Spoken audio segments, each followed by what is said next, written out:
warm up, and then we're going to go over Y.2. It's continuing on with variable expressions. I know it's not focusing. Come on. Oh, well, you'll be able to see it once I'm done with this. Okay. Anyways, the first one is, come on, focus, please.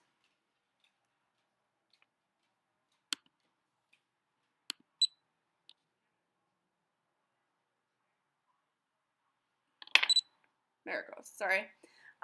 Is 24,818 divisible by 9.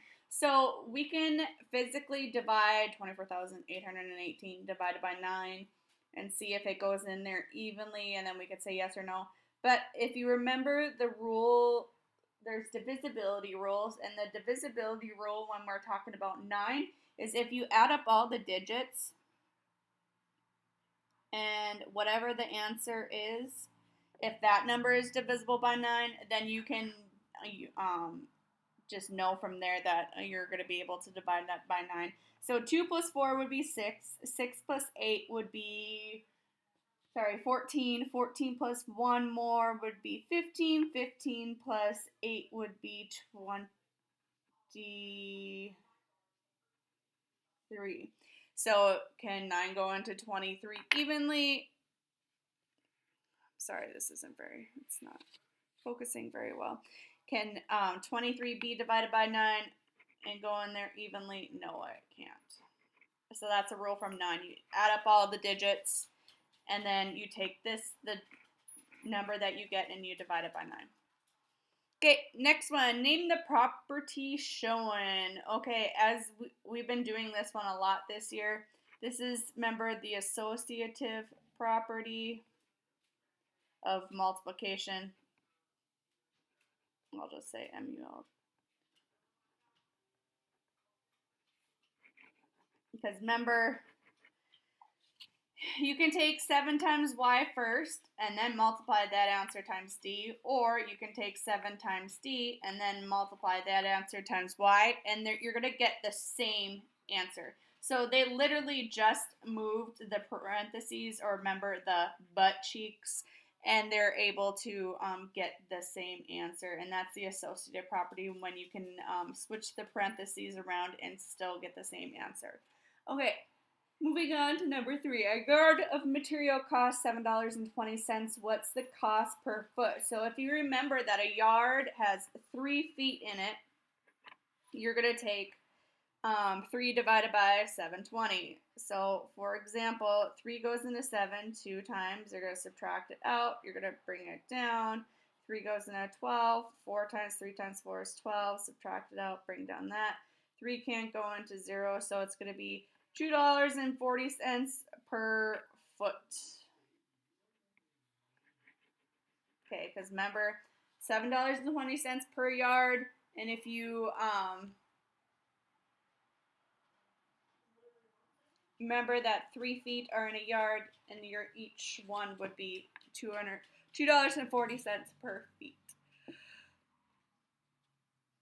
Let's see. Okay, we got 3 points, and if you remember, we're going to complete a rectangle, and a rectangle technically has 4 points, or 4 edges. So we're going to plot these points, and then we're going to figure out the 3rd point, or the 4th point, to see what is the other edge of the rectangle. So we got 4, 2, so 1, 2, 3, 4, and then up 2, 1, 2, right here. And then we got 4, 7, 1, 2, 3, 4, and then up 7. I don't know if I went that far. 1, 2, 3, 4, 5, 6, 7. So yeah. So that is 2 sides, or 2 edges of the rectangle. And now we got -2, 2. So -2, 1, 2, and then up 2, 1, 2 would be here. So if we did this correctly, we should have -2 for our x, because remember that's first, and then +7 for our y would be our second, or our last point on our rectangle, because you would just go straight up and complete the box of your rectangle. Okay, using x as our variable, write an inequality. We did these last time on, well, we've done a couple of these this year. Graphed on the number line. So they graphed inequality on the number line. So we're using x as our variable. So it's going to be x is greater than or less than something or equal to. So in this case, it's not filled in. So we know that x is not equal to a certain number. So we got -3. So technically, if x was bigger than -3 or greater than -3, it'd be going this way. But so technically, x has to be less than -3 because you have to think, okay, if I have, can x be -4? Yep, -4 is less than -3. And x be -6? Yep, x can be -6 because it's less than -3. Remember, if they had the line underneath the less than sign, it would be because this is filled in. But in this case, it's not including x can't be -3 in this case, so that's why the box is open or the circle is open. Okay, so on IXL today, you're going to be working on Y.2, writing variable expressions, except they're going to have 2 operations this time. You're going to have to add in, subtract, or multiply, and add. You're going to have to do 2 different operations, add, subtract, multiply, divide, raise it to the whatever power. You're going to have to do it twice in this case. So you have to pay attention to what they're doing, okay? So for example, the first one that I had on here is 10, multiply 10 by z, so that should be 10 times z, and multiply the result by 2. So in that case, 10, I think z is supposed to be like that. So 10 times z, and then you multiply by 2. I'll just put the multiplication symbols in here so you can remember. So you have to do this part first, whatever they say first, and you got to put that in parentheses, and then you're going to multiply that result.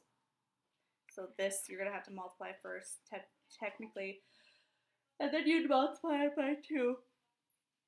Excuse me. Okay, raise 4 to the second power. So you're going to put 4 to the second power, and then since they say then, you got to put in parentheses, then divide q by the result.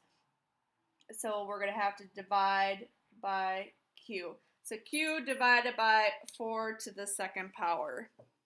Okay, because remember, that's the same thing, a fraction. 1/4 is the same thing as dividing 1 divided by 4, and so on and so forth. Okay, double the difference of 5 and q. Okay, difference of 5 and q, so 5 minus q, that's difference, member, means subtract, and then you're going to double it.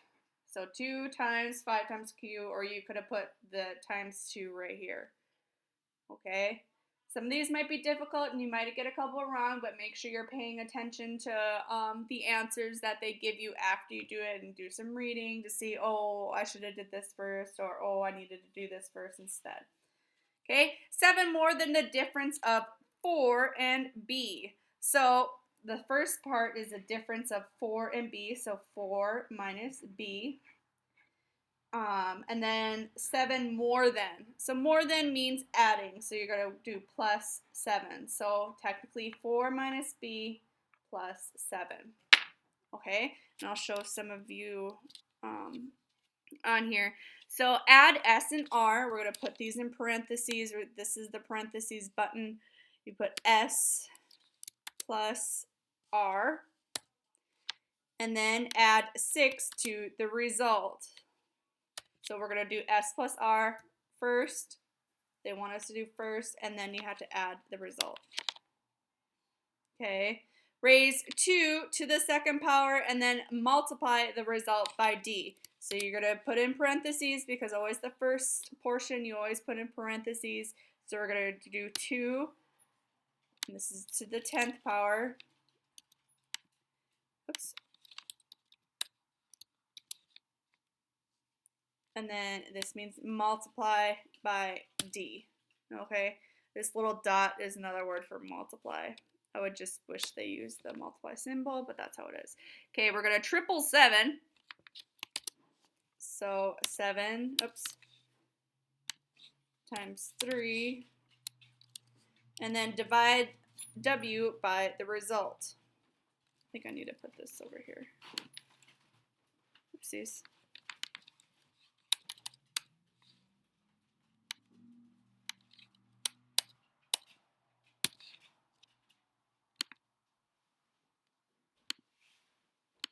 Okay, I don't know. See if I can do it this way.